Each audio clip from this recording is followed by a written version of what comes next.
Hello friends, હું છું ભાવના Chauhan. Same 3ના 2 ચેપ્ટરના lecture આપણે યુટ્યુબ પર મૂક્યા હતા, જેમાં ત્રીજું અને ચોથું ચેપ્ટર હતું વેપાર નીતિ અને વિનિમય દર. ફર્સ્ટ ચેપ્ટર બાકી રાખ્યું હતું કે જેમાં થોડા કોઠા અને આકૃતિ આવે છે, જે હવે હું તમને વોટ્સએપના ગ્રુપમાં આકૃતિ મૂકી દઈશ અને તમારે યુટ્યુબ પર જોઈ લેવાનું છે. ફર્સ્ટ ચેપ્ટર આપણું છે આંતરરાષ્ટ્રીય વેપારના સિદ્ધાંતો, જે લગભગ આપણો આ 7મો કે 8મો લેક્ચર થાય છે. આંતરરાષ્ટ્રીય વેપારના સિદ્ધાંતો સમજીએ એ પહેલાં વેપારના બે જે આપણે પ્રકાર કહીએ છીએ, મતલબ કે આંતરિક વેપાર અને આંતરરાષ્ટ્રીય વેપાર કોને કહેવાય. તમને એટલી તો સમજ હશે કે આંતરિક વેપાર કોને કહેવાય, તો પણ થોડીક આપણે માહિતી મેળવીએ. તો આંતરિક વેપાર એટલે શું? વેપાર એટલે શું? પહેલી તે વસ્તુ, વેપાર એટલે શું? વેપાર એટલે ચીજ વસ્તુઓનો વિનિમય. કોઈ એક જ રાષ્ટ્રના રહેવાસીઓ વચ્ચે જે ચીજ વસ્તુઓનું વિનિમય થાય એને આપણે આંતરિક વેપાર કહીએ છીએ. જ્યારે એવી જ વસ્તુ બે દેશો વચ્ચે થાય, ભારત અને અમેરિકા વચ્ચે થાય કે પાકિસ્તાન અને અમેરિકા વચ્ચે થાય, તો એને આપણે આંતરરાષ્ટ્રીય વેપાર કહીએ છીએ, જેના શબ્દો તમે જાણતા જ હશો, જેમાં આયાત અને નિકાસ થાય છે. હવે આ વેપાર શા માટે આંતરરાષ્ટ્રીય વેપાર અને આંતરિક વેપાર અલગ પડે છે? એના શું લક્ષણો છે? તો પહેલું લક્ષણ આવે છે કે સાધનોની અગતિશીલતા. રિકાર્ડો નામના અર્થશાસ્ત્રીનું એવું માનવું હતું કે કોઈ એક જ દેશમાં ઉત્પાદનના સાધનો કયા? શ્રમ, મૂડી, નિયોજક જે સાધનો છે એની ગતિશીલતા ખૂબ જ સરળ હોય છે, નિરંકુશ હોય છે. જ્યારે બે દેશો વચ્ચે આ સાધનો ગતિશીલ હોતા નથી, અને એટલા જ માટે આંતરરાષ્ટ્રીય વેપાર અલગ પડે છે. ક્યારેક રાજકીય, આર્થિક, સામાજિક, ભાષાકીય અવરોધોને લીધે દુનિયાના જુદા જુદા દેશો વચ્ચે ચીજવસ્તુઓ, શ્રમિકો, મૂડીપ્રધાન સાધનો એ ગતિશીલ બની શકતા નથી. બીજું છે ચલણનો તફાવત. જુદા જુદા દેશોમાં ચલણ વ્યવસ્થા જુદી જુદી હોય છે. જો અન્ય દેશના ચલણના સંદર્ભમાં પ્રત્યેક દેશના ચલણનું મૂલ્ય સ્થિતિચુસ્ત હોય અને કોઈ એક દેશના ચલણનું અન્ય કોઈ દેશના ચલણમાં સહેલાઈથી અને મુક્ત રીતે રૂપાંતર શક્ય હોય, તો જુદા જુદા દેશોમાં ચલણના એકમો જુદા જુદા છે એ બહુ મહત્ત્વની ગણાતી નથી, પરંતુ વાસ્તવિકતા જુદી છે. વાસ્તવમાં દરેક દેશના ચલણો જુદા જુદા છે. બે દેશો વચ્ચેના વિનિમય દર પણ જુદા જુદા છે, જેમનું અન્ય ચલણોમાં રૂપાંતર મુશ્કેલ છે એવા પણ દેશના કેટલાક ચલણો છે. પરિણામે આંતરરાષ્ટ્રીય નાણાકીય વ્યવસ્થામાં અનેક પ્રશ્નો ઊભા થાય છે. ત્રીજું લક્ષણ છે આર્થિક નીતિનો તફાવત. દરેક દેશના આ લક્ષણ છે કે દરેક દેશની આર્થિક નીતિ, જેમાં રાજકોષીય નીતિ, નાણાકીય નીતિ, ઔદ્યોગિક નીતિ, એ બધા દેશમાં જુદી જુદી હોય છે. કોઈ એક જ સમયે જુદા જુદા દેશોમાં આર્થિક નીતિ જુદી જુદી જોવા મળે છે, અને એને પરિણામે લેણદેણના પ્રશ્નો ઊભા થાય છે. ભારત સરકાર ગુજરાતમાં જે નીતિ અપનાવશે એ અન્ય રાજ્યમાં જ અપનાવશે, પણ કોઈ એક જ સમયે ભારતમાં જે નીતિ હશે એવી જ નીતિ અમેરિકામાં જ હોય એવું જરૂરી નથી. બંનેની નીતિ અલગ અલગ હોય છે. પરિણામે એને નિવારવા માટે ક્યારેક નાણાંનું અવમૂલ્યન, નાણાં સંકોચન, વિનિમય અંકુશ એવા પગલાં લેવા પડે છે. ચોથું લક્ષણ છે રાષ્ટ્રીયતાની ભાવના. જુદા જુદા દેશોની સરખામણીમાં કોઈ એક જ દેશના લોકો વચ્ચે એકતા વધારે જોવા મળે. રાષ્ટ્રવાદના ઉદ્ગમ અને વિકાસને પરિણામે આંતરરાષ્ટ્રીય વેપારની આ વિશિષ્ટતા વધારે પ્રબળ બની છે. દરેક દેશની સરકાર હંમેશા પહેલાં પોતાની પ્રજાનું હિતનું ધ્યાન રાખશે અને એને જ મહત્ત્વ આપશે. બીજા અન્ય દેશની પ્રજાનું હિત એ વિચારશે નહીં. પોતાની પ્રજાને નજીવો લાભ મળતો હોય તો અન્ય દેશની પ્રજાને એ નુકસાન પહોંચાડી પણ શકે છે. આ થયું લક્ષણો. હવે વાત આવે છે આંતરરાષ્ટ્રીય વેપારના લાભ. કોઈ પણ વેપાર કરો એમાં લાભ મળતા હોય તો જ તમે એમાં જોડાઓ છો. વર્ષો પહેલાં પણ આંતરરાષ્ટ્રીય વેપારથી આપણે જોડાયેલા હતા, આજે પણ જોડાયેલા છીએ, પરંતુ એ વેપારથી જોડાવા પાછળના આશય બદલાતા ગયા. શરૂઆતમાં મતલબ કે આઝાદી પહેલાં પણ આપણે તાંબા પિત્તળના વાસણો, મરી મસાલા, ઢાંકાની મલમલ એવી ઘણી બધી વસ્તુઓથી વેપારથી જોડાયેલા હતા. પરંતુ એ વખતે વેપારથી જોડાવા પાછળનો આશય જરૂરિયાત હતો અને ઉત્પાદનની અશક્યતાઓ હતી. મતલબ કે બે દેશો ત્યારે જ વેપારથી જોડાતા હતા કે જ્યારે એ વસ્તુનું ઉત્પાદન પોતાના દેશમાં બિલકુલ શક્ય ન બનતું હોય. તો એવા સમયે એ પોતાને ત્યાં જે વસ્તુનું ઉત્પાદન થતું હોય એનું પુષ્કળ પ્રમાણમાં ઉત્પાદન કરતા અને જે વસ્તુનું ઉત્પાદન પોતે નહોતા કરી શકતા અને સામે અન્ય દેશમાં એ વસ્તુનું ઉત્પાદન થઈ શકતું હોય છે તો એ બંને દેશ પોતપોતાની વસ્તુઓની આપ-લે કરીને વેપારથી જોડાતા હતા. સમય બદલાતો ગયો એમ જરૂરિયાતો વધતી ગઈ, વિવિધતા વધતી ગઈ અને વાહન વ્યવહાર સરળ બનવા લાગ્યો. સાથે સાથે દેશની આર્થિક સ્થિતિમાં સુધારો આવવા લાગ્યો. આર્થિક વિકાસના પગલાં લીધા. પરિણામે શું થયું? એક કરતાં વધારે દેશ સાથે આપણે વેપારથી જોડાવા લાગ્યા. હવે એ સમયે જ્યારે વેપારથી જોડાતા હતા ત્યારે ખર્ચને ધ્યાનમાં રાખવા લાગ્યા કે જે વસ્તુનું ઉત્પાદન આપણે ત્યાં થાય છે એમાં ખર્ચ વધારે થાય અને એ જ વસ્તુ આપણે જેટલા નાણાં વડે ઉત્પાદન કરી શકીએ છીએ એના કરતાં અન્ય દેશમાંથી ઓછી કિંમતમાં મળતી હોય તો આપણે અન્ય દેશમાંથી લાવવાનું પસંદ કરવા લાગ્યા. તો આ રીતે બીજા દેશો અને આપણે વેપાર કરવા લાગ્યા. હવે આ વેપારથી લાભ થાય કે નુકસાન થાય? સિમ્પલી રીતે જોઈએ તો વિવિધતાની રીતે આપણને લાભ દેખાય છે. આંતરરાષ્ટ્રીય વેપારના લાભ શું? તો પહેલો લાભ છે કુલ ઉત્પાદનમાં વધારો.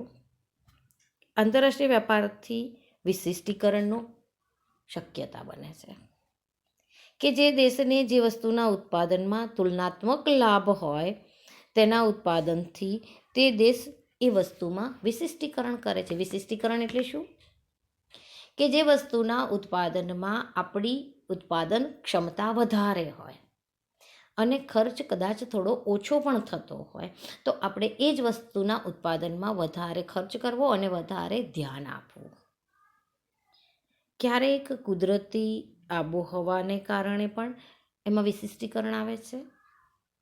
ક્યારેક શ્રમનું પ્રમાણ વધારે હોય તો પણ આપણે ઓછા ખર્ચે ઉત્પાદન કરી શકીએ છીએ. તો આવા કેટલાક કારણો હશે કે જેને કારણે આપણે અમુક વસ્તુના ઉત્પાદનમાં વિશિષ્ટતા ભોગવતા આવ્યા છીએ અને હજી પણ ભોગવીએ છીએ. ક્યારેક કોઈક દેશમાં જમીનની વિપુલતા હશે, બીજા દેશમાં મૂડીની વિપુલતા હશે તો એને કારણે પણ મૂડી પ્રધાન અને શ્રમ પ્રધાન વસ્તુનું ઉત્પાદન થશે. ક્યારેક કોઈક દેશની પ્રજા અત્યંત મહેનતુ હશે તો બીજા દેશની પ્રજા આળસુ પણ હોય તો એવા સમયે પણ બે દેશ એવી વસ્તુનું ઉત્પાદન કરશે કે જે પોતાને અનુકૂળ હોય અને વ્યાપારથી જોડાશે. મેઇન વસ્તુ જોઈએ તો આંતરરાષ્ટ્રીય વેપાર આંતરરાષ્ટ્રીય વિશિષ્ટીકરણનું જ પરિણામ છે. વિશિષ્ટીકરણ ઉત્પાદનના સાધનોનો ઇષ્ટતમ ઉપયોગ કરાવી શકે છે.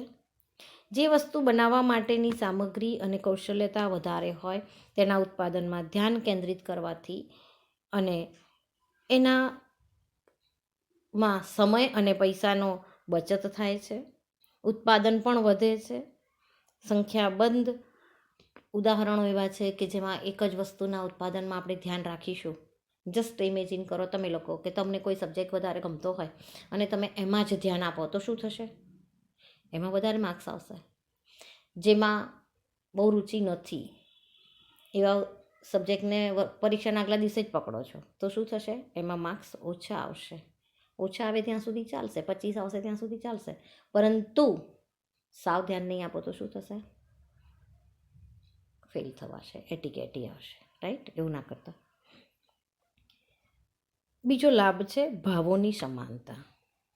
વેપાર કરતા બંને દેશોમાં ભાવની સમાનતા સ્થપાય છે.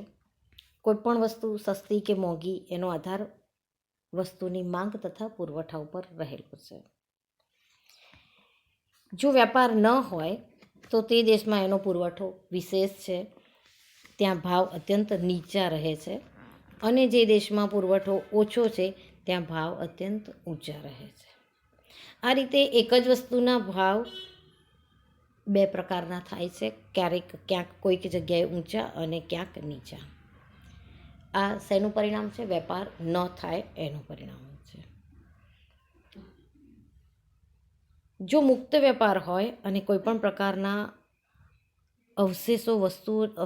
અવરોધો વસ્તુઓની હેરફેરમાં ન હોય તો વેપારને લીધે બધા જ દેશોમાં ભાવની સમાનતા જોવા મળે છે. તમે અહીંયા ઘણીવાર વસ્તુ લેવા જાઓ તો ઇલેક્ટ્રોનિક્સ વસ્તુ લેવા જશો ને તો તમને લગભગ અન્ય દેશમાં અને આપણા દેશમાં એક સરખી કિંમત જોવા મળે છે. અને તમે તો હોશિયાર, સ્માર્ટ, એટલે તમે મોબાઈલ પર સર્ચ કરી શકો છો કે કઈ કંપનીનો મોબાઈલ ક્યાં સસ્તો મળે છે અને ક્યાં મોંઘો મળે છે.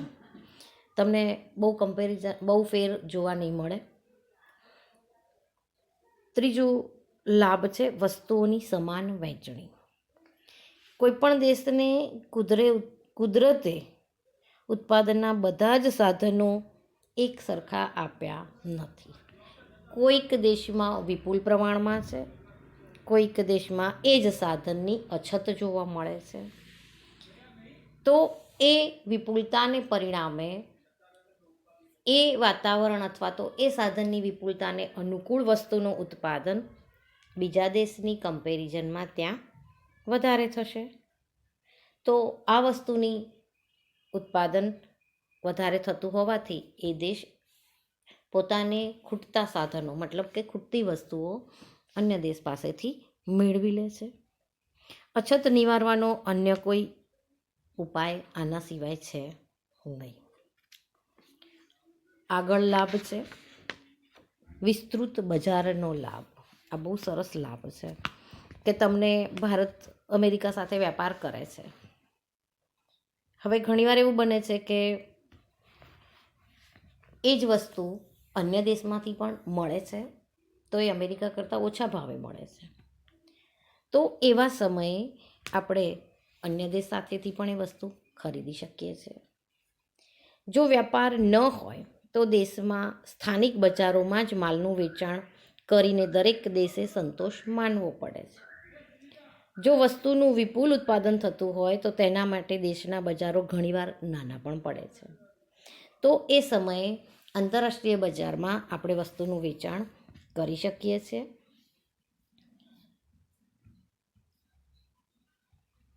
બીજા મહત્તમ લાભ છે કે મુક્ત હેરફેર.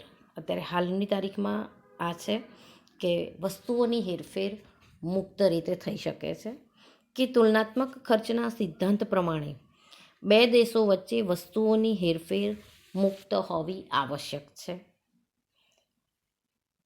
જો કોઈ પણ પ્રકારના અવરોધ હોય તો વેપારથી થતા લાભ ઘટી જાય છે. વસ્તુની હેરફેરમાં માર્ગમાં અનેક પ્રકારના અવરોધો હોય, જેમ કે વાહન વ્યવહારનો ખર્ચ એ એક મોટો અવરોધ છે. જો બે દેશ વચ્ચેનું અંતર લાંબુ હોય તો વાહન વ્યવહાર ખર્ચ ગણના પાત્ર હોય છે. આવી જ રીતે જકાત હોય તો પણ મુક્ત હેરફેરને અશક્ત બનાવે છે, કારણ કે જકાત વધારે નાખીએ તો અન્ય દેશમાંથી લાવેલી વસ્તુ આપણને ભારતમાં ઉત્પન્ન થયેલી વસ્તુના કિંમત બરાબર જ મળે છે. પરિણામે નફાકારક આપણને આ વ્યાપાર પડતો નથી. પૂર્ણ હરીફાઈ તો તમે ભણ્યા છો કે રિકાર્ડોની જે ધારણા છે એ મુજબ પૂર્ણ હરીફાઈ હોય તો જ આંતરરાષ્ટ્રીય વ્યાપારથી મહત્તમ લાભ પ્રાપ્ત થાય. કારણ કે પૂર્ણ હરીફાઈમાં ઇષ્ટ ઉત્પાદન, ખર્ચ ઓછું અને વ્યાજબી કિંમત હોવાથી ગ્રાહકને અધિક સંતોષ મળે છે. ઇજારો હોય તો નફાનું પ્રમાણ ઓછું રહે છે. પરિણામે ગ્રાહકના કલ્યાણમાં ઘટાડો થાય છે. નેક્સ્ટ આગળ આંતરિક અને બાહ્ય કરકસર, કે વ્યાપારથી જોડાતા દેશોને આંતરિક તેમજ બાહ્ય કરકસરના લાભ મળવા જોઈએ. તો જ વસ્તુનું મોટા પાયા ઉપર ઉત્પાદન શક્ય બને અને ઉત્પાદન ખર્ચમાં ઘટાડો શક્ય બને. હવે આવે છે આંતરરાષ્ટ્રીય વેપારના ગેરલાભ. લાભ તો બધાથી થાય તો ગેરલાભ પણ થાય જ. દરેક વસ્તુની બે બાજુ હોય જ, પોઝિટિવ નેગેટિવ. ગેરલાભ આપણે હમણાં હાલ અનુભવીએ છીએ, જેની પરિણામ સ્વરૂપ તમે આ રીતે ભણી રહ્યા છો. આંતરરાષ્ટ્રીય વેપારના ગેરલાભ: પરસ્પરાવલંબન જોખમ. આ આપણો પહેલો ગેરલાભ. સ્વાભાવિક છે કે કોઈના ઉપર બહુ જ આધારિત રહીએ અને એને એક આદત બનાવી દઈએ તો શું થાય? એ વસ્તુની ગેરહાજરીમાં આપણું કામ અટકી પડે. તો આંતરરાષ્ટ્રીય વેપારની પરિસ્થિતિમાં પણ આ જ વસ્તુ બને છે કે દરેક દેશ એકબીજા ઉપર આધારિત બની જાય છે. પોતાની જરૂરિયાતની કેટલીક વસ્તુઓ જાતે ઉત્પન્ન કરવાને બદલે માત્ર આયાત દ્વારા જો મેળવતા હોઈએ ત્યારે ક્યારેક આપણને આ જોખમ લાગે છે.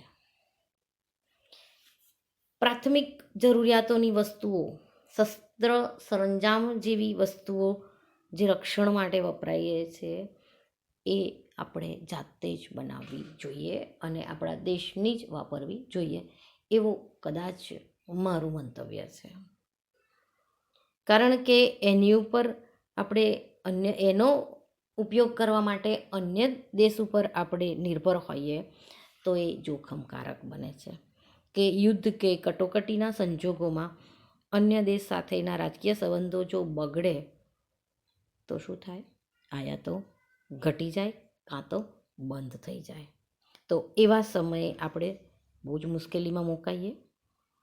મૂડી સાધનોની બાબતમાં પરાવલંબન ટાળવા માટે ભારતે બીજી યોજનાના આરંભથી મૂડી ઉદ્યોગોના વિકાસને મહત્ત્વ આપ્યું.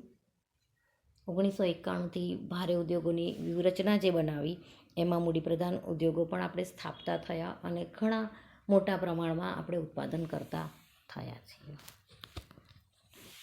બીજું છે ઔદ્યોગિકરણમાં અડચણરૂપ. આ પણ એક મોટો ગેરલાભ છે કે વિશ્વમાં કેટલાક દેશો ઔદ્યોગિક દ્રષ્ટિએ ખૂબ જ વિકસિત છે તો કેટલાક દેશો અલ્પવિકસિત છે. અલ્પવિકસિત દેશો ઔદ્યોગિક પેદાશોની મુક્તપણે આયાત કરે તો સ્થાનિક ઉદ્યોગોનો વિકાસ અવરોધાય છે. હવે આપણે આવ્યા ને ફરીથી પાછા મેક ઇન ઇન્ડિયા. ભારત સ્વાવલંબન પાછળ આપણે દોડવા લાગ્યા છીએ. હવે આત્મનિર્ભર શબ્દ આવ્યો, એ સ્વાવલંબનનો જ છે. તો આ કરવું જ પડશે, કારણ કે સ્થાનિક પેદાશોની સરખામણીમાં આયાતી પેદાશો ભાવ અને ગુણવત્તા બંનેની દ્રષ્ટિએ આપણને આકર્ષક લાગે છે. મેડ ઇન ચાઇના આખા વિશ્વમાં ફેલાયેલું છે.